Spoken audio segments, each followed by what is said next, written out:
देखो, इसमें ना कोई शॉर्टकट नहीं है। मैंने रागिनी एमएस में जब राजकुमार राव के साथ में कास्ट किया था, उससे काम किया था, उसको कोई नहीं जानता। यस। हमने, मुझे याद है उस टाइम 600 लड़की ऑडिशन किए थे। इन सब ने 5, 6, 7 साल दिए हैं अपनी लाइफ के to beat the others in the race है ना अल्टीमेटली। क्योंकि आई फील थोड़ा I am blessed naturally, I have a bad sense of humour. आपने कहा कि मैं जब हॉलीवुड से यहाँ पे आया तो थोड़ी सी चीजें वैसी थी। रागिनी एमएमएस आपने प्रोड्यूस की थी 2011 में। आप चाहते तो उसके बाद एक मेन स्ट्रीम प्रोड्यूसर्स बन सकते थे।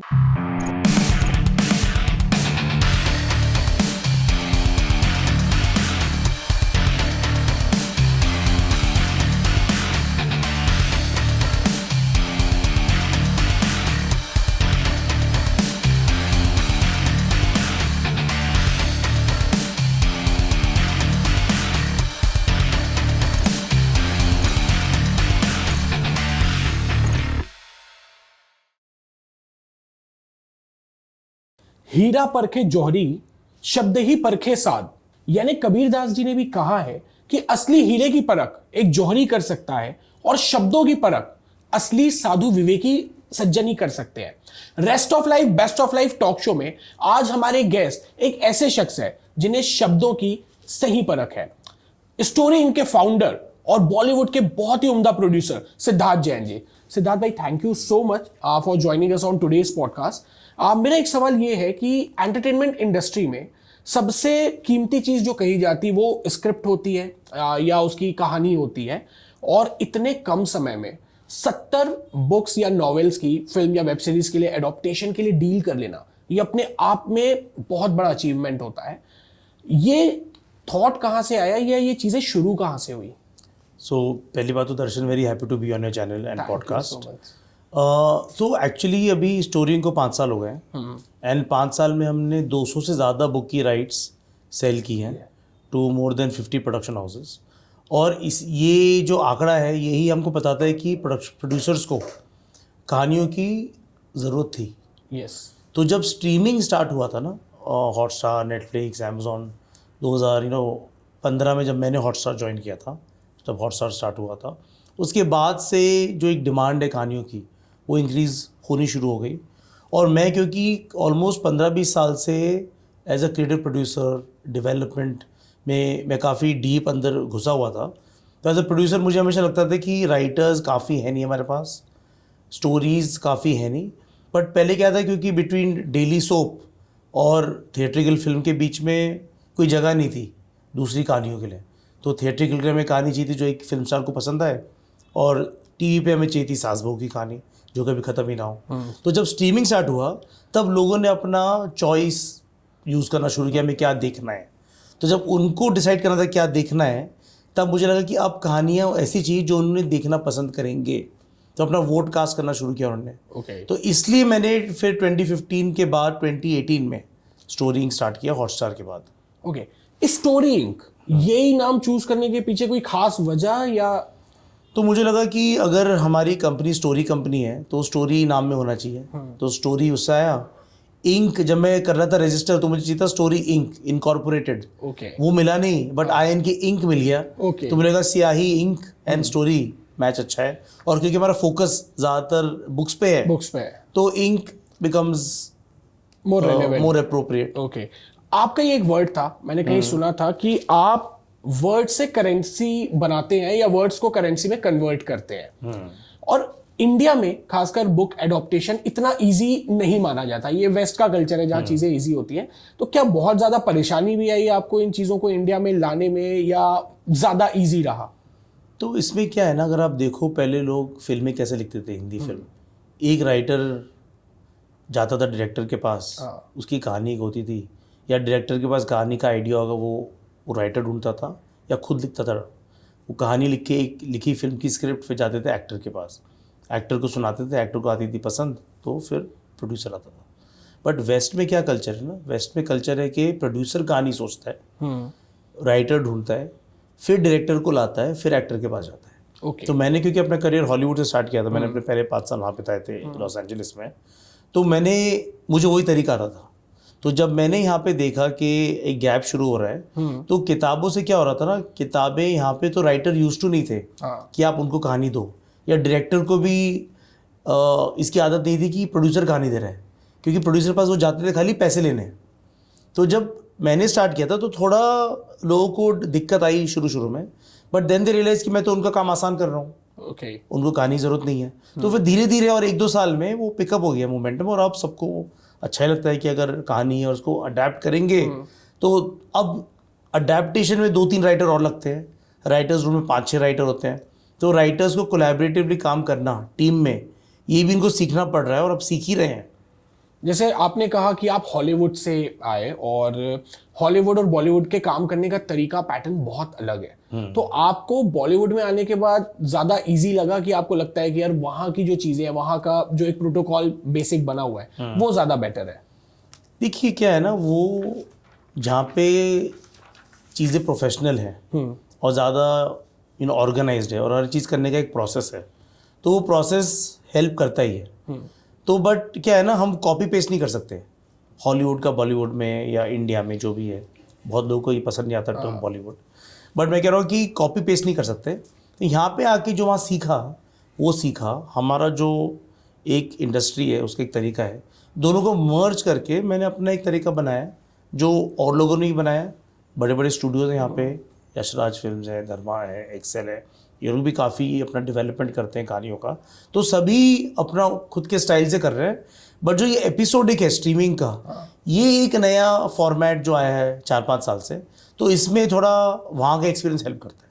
ओके जैसे आपने कहा कि मैं जब हॉलीवुड से यहाँ पे आया तो थोड़ी सी चीजें वैसी थी। रागिनी एमएमएस आपने प्रोड्यूस की थी 2011 में। आप चाहते तो उसके बाद एक मेन स्ट्रीम प्रोड्यूसर्स बन सकते थे, लेकिन आपने कंटेंट डेवलपमेंट या कंटेंट एक्विजिशन का जो काम शुरू किया, तो आपको नहीं लगता ये ज्यादा टफ था? अगर उस लाइन में रहते तो ज्यादा पैसा भी बन सकता था और ज्यादा थोड़ी सी लाइमलाइट जो एक प्रोड्यूसर चाहता है बॉलीवुड में, तो ये थॉट क्यों आया? तो मुझे हमेशा कॉन्सेप्ट ड्रिवन कंटेंट प्रोड्यूस करने का वो इच्छा होती है। हाँ। फिल्म स्टार ड्रिवन कंटेंट मुझे पसंद नहीं आता। तो रागिनी में राजकुमार राव को हमने चांस दिया था, बट तब वो नोन नहीं था बिल्कुल भी। यस। तो इसलिए मुझे मज़ा आया था वो प्रोजेक्ट करने में, कि चैलेंजिंग था। First time writer, first time producer, first time director, first time actor. But उसके बाद ना वो आई थी, आपने कहा 2011 में, तो भूल भी गया कब आई थी। 2011। और स्ट्रीमिंग जैसे हॉटस्टार स्टार्ट हुआ 2015 में। हाँ। तो जो 4 साल बीच में थे ना, वो एक ट्रांजिशन पीरियड था। ओके। कि अभी तक हाई कॉन्सेप्ट एक पिक्चर बन गई, बट हाई कॉन्सेप्ट को एक्सेप्ट नहीं किया था इंडस्ट्री ने। ओके। और मैंने 1-2 पिक्चर बनाने की कोशिश की थी, बट वो अटक जाती थी कि इसका मार्केटिंग कॉस्ट है, इसका बजट ये है, फिर एक्टर कौन है, यूजुअल प्रॉब्लम। तो मैं सोचा कि ठीक है, थोड़ा वेट कर लेते हैं, क्योंकि मैं श्योर था कि स्ट्रीमिंग आने ही वाला है। 2-3-4 साल की बात है, तो 2015 में सब आएगी, फिर से दुनिया चेंज होनी शुरू हो गई। तो जिस तरीके से स्ट्रीमिंग आना जब शुरू हुई तो कहानी के एडॉप्टेशन और ये चीज़ें इजी भी होने लगी। रागिनी एमएमएस से लेके अभी आप रिसेंटली आपने प्रोड्यूस की ट्रायल बाय नेक्स्ट फायर, तो वहां तक के एक डिकेड का सफर है लगभग मान ले। तो इस डिकेड में आपको क्या लगा कि कितने चेंजेस आ गए इंडस्ट्री में और क्या चीजें हैं जिसको अब भी चेंज करने की जरूरत है अकॉर्डिंग टू यू? देखिए, ट्रायल बाय फायर जो है शो, वो स्ट्रीमिंग पे है, नेटफ्लिक्स पे। इसका थिएट्रिकल ना इसका थिएट्रिकल रिलीज था, ना थिएट्रिकल मार्केटिंग थी, और ना ये किसी एक टेरिटरी में हुआ था रिलीज, ये वर्ल्ड ओवर हुआ था। तो यही हमारी इंडस्ट्री का सबसे बड़ा चेंज है कि जब रागिनी एमएस मैंने बनाई थी, तब वो कितने थिएटर में रिलीज होगी, कितने प्रिंट होंगे, वो सब चैलेंजेस थे। विद स्ट्रीमिंग वो सब चैलेंजेस चले गए, राइट। तो एक ऑडियंस पूरी मिल जाती है ग्लोबल, और हमको वो बॉक्स ऑफिस का वो नहीं होता प्रेशर कि हमको डे 1 पे ओपनिंग चाहिए। अब तो स्ट्रीमिंग पे है, अब आप जब चाहो देख लो, जहाँ से देख लो। तो एक ये बहुत बड़ा चेंज हुआ है in the industry with streaming.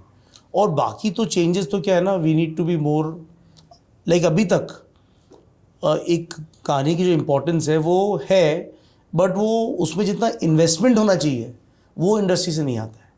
लोग समझ गए हैं कि कहानी इंपॉर्टेंट है, बट उतना इन्वेस्टमेंट अभी भी गुंजाइश है।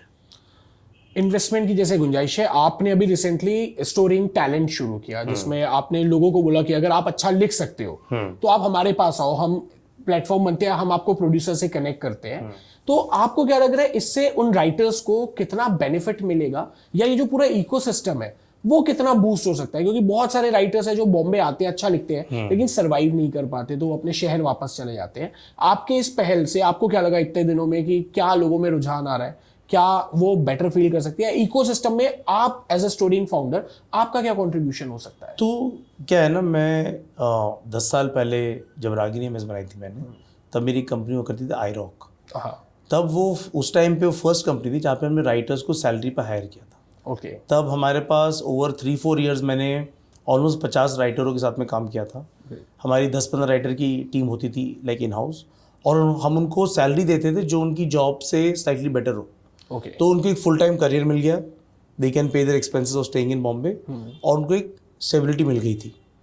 फिर ऑब्वियसली स्ट्रीमिंग नहीं था तो मुझे अपना प्लान चेंज करना पड़ा, वो कंपनी को मुझे रोकना पड़ा। फिर हॉटस्टार मैंने ज्वाइन किया, हॉटस्टार के बाद मैंने ये स्टार्ट किया।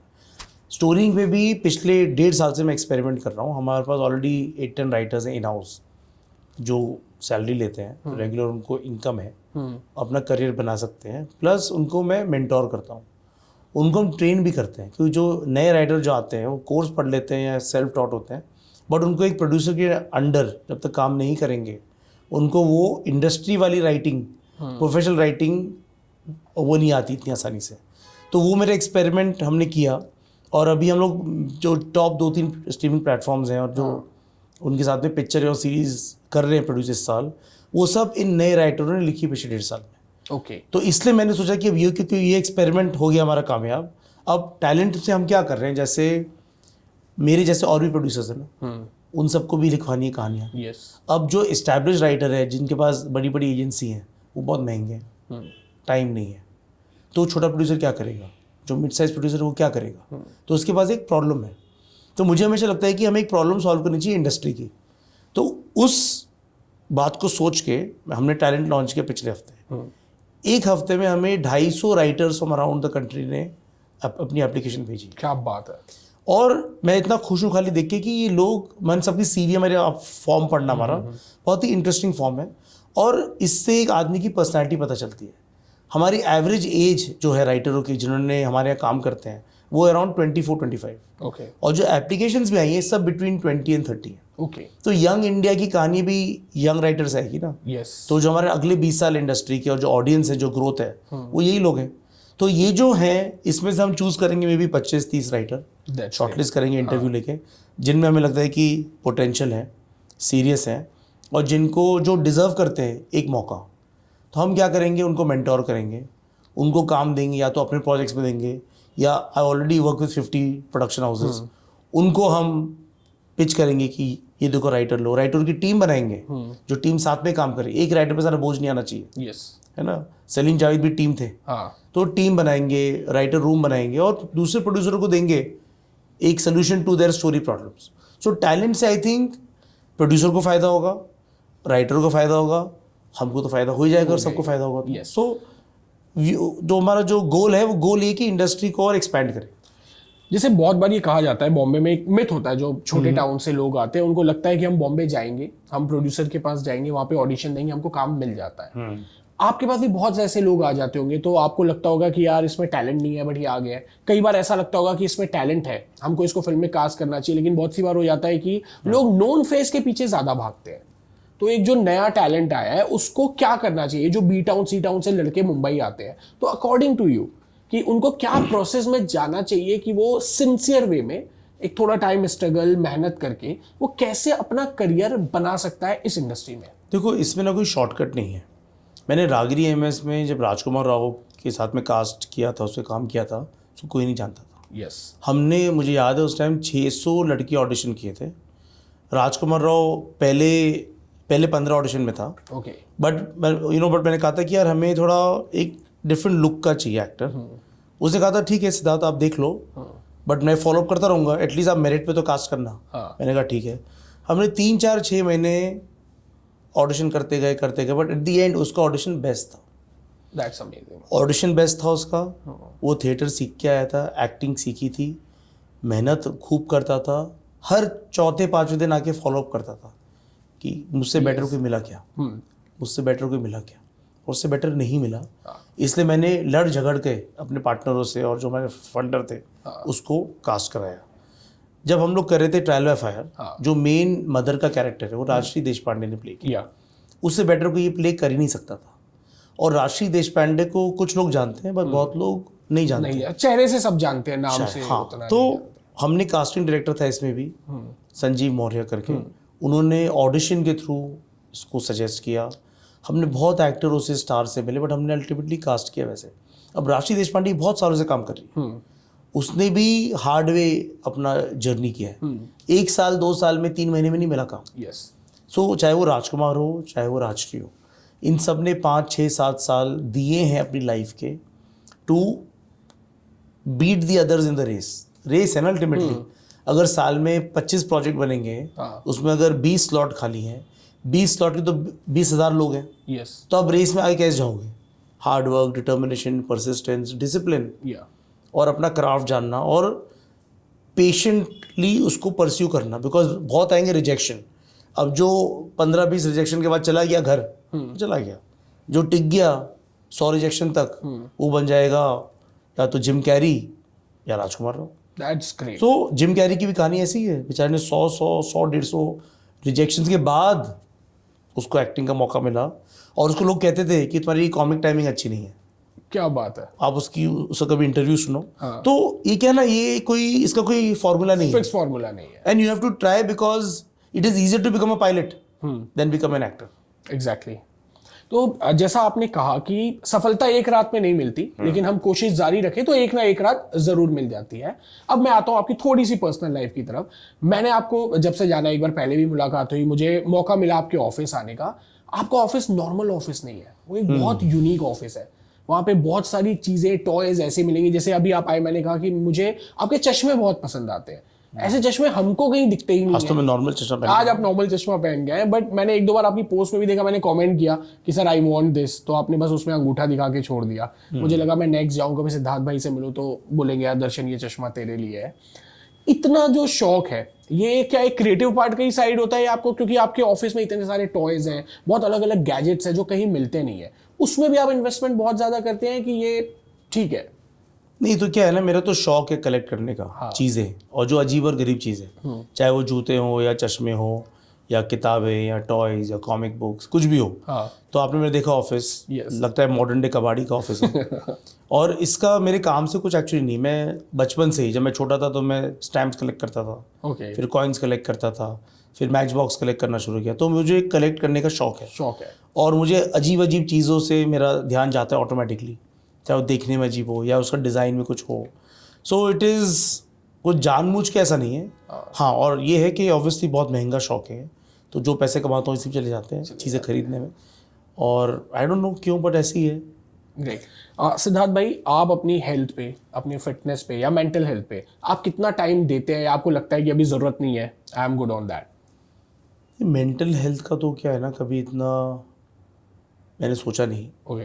क्योंकि आई फील थोड़ा I am blessed naturally. I have a bad sense of humour. Okay. तो जब बैड जोक्स आदमी क्रैक करता रहता है ना फुल टाइम, हाँ, तो लोग हंसते हैं या नहीं हंसते हैं, बट खुद को तो मजा मजा आता आता रहता है। है। Yes. So I feel humour in life in general is very important. हाँ, उससे स्ट्रेस कम होता है, और चाहे जितनी भी स्ट्रेसफुल सिचुएशन हो, वो ह्यूमर के थ्रू ना आप उससे बाहर निकल सकते निकल हो। सकते हैं।